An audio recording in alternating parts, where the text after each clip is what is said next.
Welcome to the Uninformed College Football Rants podcast. I'm your host, Jack Flanagan. This is my co-host, Keith Flanagan. And this week's special guest is... Heather Dinich, senior writer for ESPN.com and one of the nation's, in my opinion, I'd say in our opinion, the nation's leading college football analyst. Welcome, Heather, and thank you. You're too kind. Thank you so much for having me on. This is a real privilege. All right, why don't we start with my personal top 10. Number 1, Georgia. Number 2, Michigan. Number 3, USC. Number 4, Penn State. Number 5, Florida State. Number 6, Ohio State. Number 7, Washington. Number 8, Notre Dame. Number 9, Texas. And number 10, Oregon. This week's honorable mention will go to Miami, and the dishonorable mention will go to Alabama. What do you think, Heather? I love that. So I would disagree respectfully just a little bit with Texas being a little low there. I understand that Alabama hasn't looked great, but going on the road and winning in Tuscaloosa still holds value, I think, especially in the eyes of the College Football Playoff Selection Committee. And I would just say that it's still hard to tell with teams like Penn State and Michigan, who haven't played, even Ohio State I would add to that list, as challenging of a schedule as some of the other teams. You know, Florida State beating LSU, I think gives them some credit to move up a little bit, but I think you've got all the right teams, so I might nitpick your order just a little bit. Heather, we're Trojans fans, and of course the offense is dazzling. Do you have any season-long predictions for all that defense has to do is not melt down?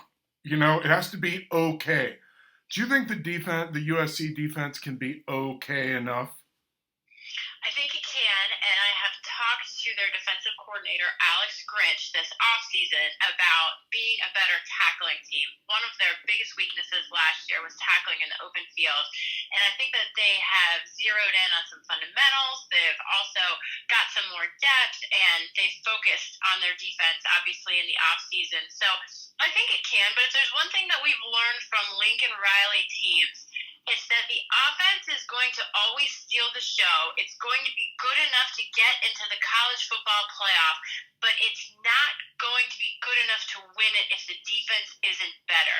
Right. And I think if the thing with USC is, can they go from good to great? Because there are so many good teams in the Pac-12.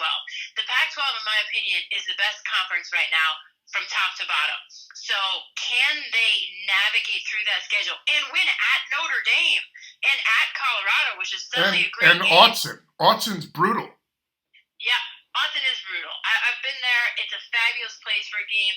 It's so loud for a small stadium. So to me, they can, but you're right. Can the defense be better? But can they just navigate through what is really loaded Pac-12 conference this year? So you gave us the segue. Jack is, in fact, a Coach Prime hater. I admire the extraordinary accomplishment of the complete turnaround.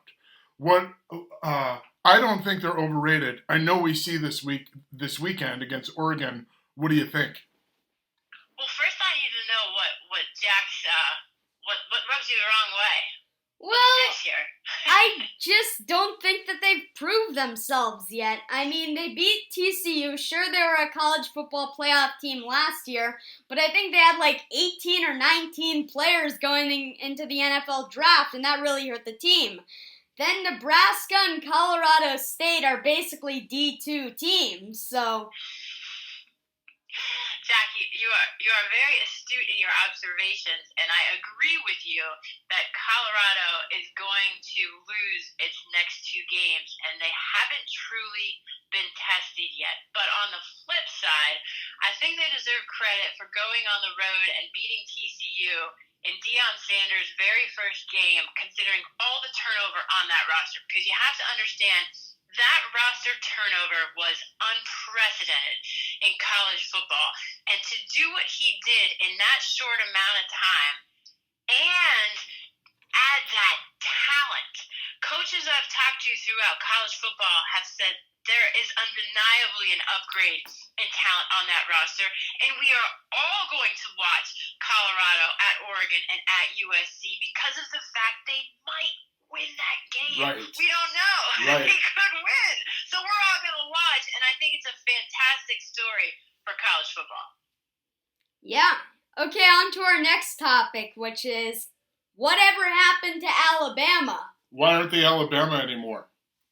There's a lot of reasons for that. First is the one that's the most obvious to everybody, is that they haven't had outstanding quarterback play because they don't even know who their quarterback is.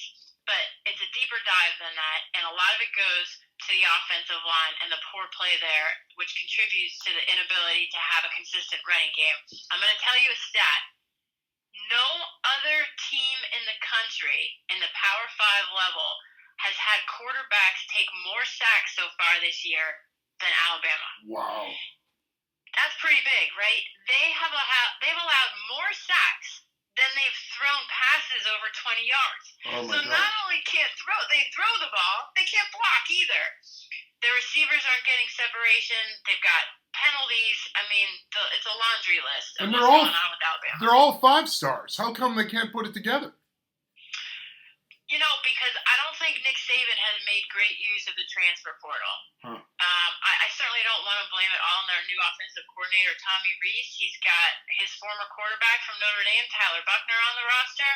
But, you know, one coach told me this week, a lot of time offensive coordinators get too much heat because they don't have the right quarterback. And I think in this case, when you've got Notre Dame scooping up a guy like Sam Hartman, which has made an immediate impact, I think it begs the question, well, why wasn't Alabama able to make better use of the transfer portal? Because there were better quarterbacks available. So speaking of Sam Hartman, it looks like Notre Dame's coming out in green. I think they have a good day, and Ohio State doesn't play up to its potential. They're going to win. We think Notre Dame can win. What do you think? I'm with you guys. And you know what? I'm jacked up because I'm going to that game tomorrow. Are you really? I can't wait. Yes, I'm so excited. It's going to be a fantastic game. I hope it's an instant classic. But I talked to Marcus Freeman this week, their head coach. I asked him what he liked about his team, and he told me one thing is the running game and the way their offensive line is playing. And the offense has gotten so much credit because of Sam Hartman, and deservedly so. But their ability to run the ball has been a real difference. And I think also, you know, while we talk about teams that haven't played anybody, for them to go on the road and beat NC State, I thought was really important and showed that they can handle adversity when everything's not going just the way they want it. Why did the institution and the boys believe in Marcus Freeman? Because from the outside looking in, when he was picked, I was like, what? You know, because he was so beloved within the program, and he's, you know, what they say, a player's coach, and he's a younger coach, and he's a good defensive coach, and he's had success at that level where he had been before. And so I think there was just not only a natural gravitation towards him because of his personality. I think he has like 6 kids, I want to say. Wow. But yeah, he's taking him to flag football and all that stuff. But also because of the way Brian Kelly left, too. You know, so I think in addition to that, they just wanted somebody to, quite honestly, say, hey, I'm here for you guys. I get it, and I'm going to take care of you, and everything's going to be okay. Correct me if I'm wrong, but I believe that Brian Kelly left Notre Dame about a week after saying he wouldn't leave Notre Dame for any amount of money, and I guess $250 million said otherwise. Yeah, that's kind of how it goes in the coaching industry. And I think Lincoln Riley had a similar line from Oklahoma to USC, and the next day he left. So that's the business of college sports. Lincoln Riley is every bit as warm and cool a guy as his reputation, right? I will tell you that during the national championship in California this past year, he was kind enough to let my family into his office, and my boys were trying on his national championship rings, and he took the picture with the kids, and they were out there on the practice field throwing the ball. He was very, very gracious with his time. He always calls me back. He's very responsive, and his brother's calling the plays at Clemson. So there's a bit of offense going on in that family. My boys think it's pretty cool that there's brothers up there coaching football. Okay, so Clemson Clemson won't beat Florida State. Why are they stuck, Heather? Why is Clemson not Clemson in the same way that they're not Clemson like they were 5 years ago?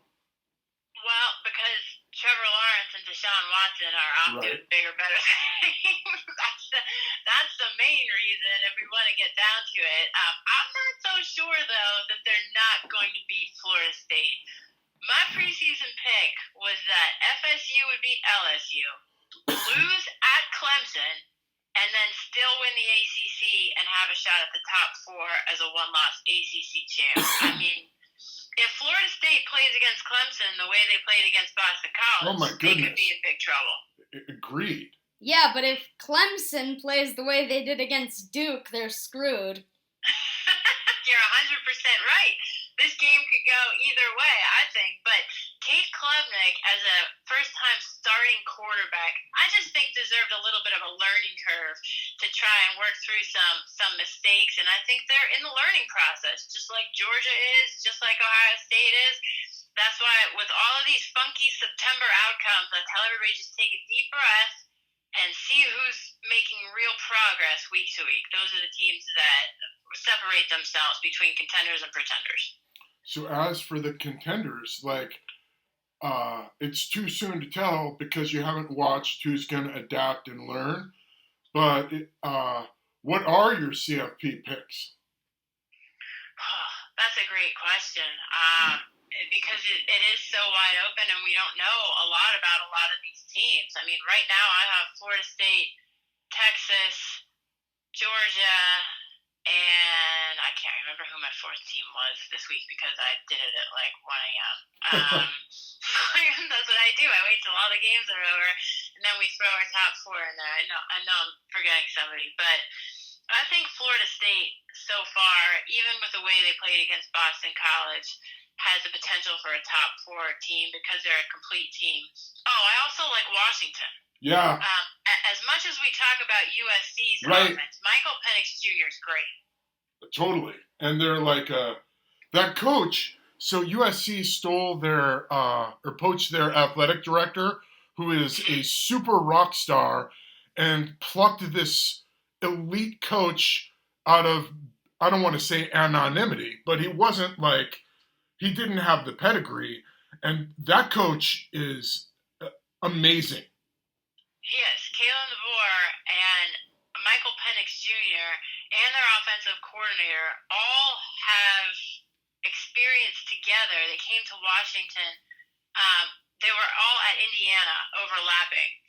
That's my alma mater, which is why I claim to be the most unbiased college football reporter at ESPN. So that is the fact that they had time together and overlapped is one reason why you're seeing this offense flourish. But you're right, Jen Cohen, Washington's athletic director, hired at USC. She was on the college football playoff selection committee, but she had to step down before they even had a chance to meet this year because she needs to focus on her job there. But you're right, she's an absolute rock star. And so circling back to your observation at the top, the Pac-12 is sadly at its peak, just as it is collapsing. It would be really hard for USC to get through Notre Dame, Washington, Oregon, UCLA, and Jack and I are going to the UCLA game at the Collie undefeated. That would be, if they do that, they definitely belong in the CFP. They could still lose one if they win a conference playoff and make it to the CFP, right? Yes, if they lose a game, they can finish as a one-loss Pac-12 champ and still get in this thing. But they can't lose to Notre Dame and lose a Pac-12 game. Right. Now, maybe they could, like, it would be a stretch if they finished as a 2-loss Pac-12 champ, and one of those losses is to Notre Dame. They would need help. There has never been a 2-loss team in the college football playoff. That doesn't mean it can't happen. But what happens throughout the rest of college football and the other conference champions factors into that equation, which is why we'll go back to Ohio State. Notre Dame is so important. Right. Because is Notre Dame in the mix? I don't know. We'll get a little bit of an answer to that on Saturday. I mean, if they beat Ohio State decisively and then they beat USC, wow. Yeah, and what's interesting about Notre Dame's schedule is they have a chance to, in theory, beat the Big Ten champion in Ohio State, beat the ACC champion in Clemson, and beat the Pac-12 champion in USC. I mean, that's a big deal. Now, all the stars have to align in order for that to happen. But if you want a resume that's going to get you into the top 4, that's it right there. Connecting the dots in that way is the sort of next level stuff you get when you have Heather on your podcast, Jack. Yeah. What are your CFP picks, Jack Fleming? Okay, I think that they might be a little far-fetched, but hear me out. I'm going number 1, Georgia. They've just been very consistent, and they won 2 years in a row. So unless they prove otherwise, they're number 1. At Michigan at number 2, I definitely see them repeating, winning the Big Ten, getting the number 2 slot. It's just a question of whether they can finally win a bowl game. Number 3, I have a sleeper pick in Oklahoma. I just think that if they beat Texas, then the Big 12 is theirs, basically. And number 4, I'm going Penn State. They've looked pretty solid, even though they haven't really played anyone. Jack, I need to weigh in on that. I love Penn State as a college football playoff dark horse candidate. I went up to State College this spring. I sat down with Drew Aller, their quarterback, James Franklin, their coach, and their offensive lineman, Olu Fashanu, who should be a top 5 pick. And these guys seem to think that they could have their best team since 2016, the last time Penn State won the Big Ten. You're right. They haven't played anybody. Drew Aller needs to continue to learn and develop. But I think that they're good enough to beat Michigan. I think that game's at home. I think they lose at Ohio State. But they can force a 3-way tie in the Big Ten, which I think would give the selection committee a real headache. They are totally happy lurking. Just like, they can beat Ohio State on a good day, can't they? Yeah, I think so. Heather, there's only 2 more minutes. Are there any picks, I guess? She gave us her picks. Any key topics we missed? Well, I think just in terms of the Oklahoma, you're right, Jack, that could be a surprise. I think they're a mystery team. I'm trying to think if there's anything else that we missed out there. Miami's on the rise. I had a chance to watch them play against Texas A&M, so keep an eye on them. I think we hit all the really big things. It should be a great week, but I'm picking Ole Miss over Alabama this week. Are you really? Wow. Jack? Me too. Wow. Lane Kiffin will just be so insufferable when that happens. Yeah, he's going to go from getting fired on an airline tarmac at USC to beating Nick Saban. Is it in Tuscaloosa or? It is. Wow. It is. We're going out on a limb here, Jack. We're going out on a limb. Yep. Heather, cannot thank you enough. Thank you so, so much. What a treat for us. Yeah. My pleasure, guys. Keep crushing it and enjoy the Week 4 games. Thank you so much. We will. Bye-bye. Bye, guys. Bye-bye. Thanks. Thank you. Oh, and the last item, of course, is our periodic NESCAC cross-country update. It's our understanding that Williams Cross Country dominated the Little Three, crushing hapless and befuddled Amherst badly. And the Wesleyan? Never even heard of him. Freshman sensation Duncan DeProfio displayed great promise. Thanks for tuning in. We'll be back next week with some other great games.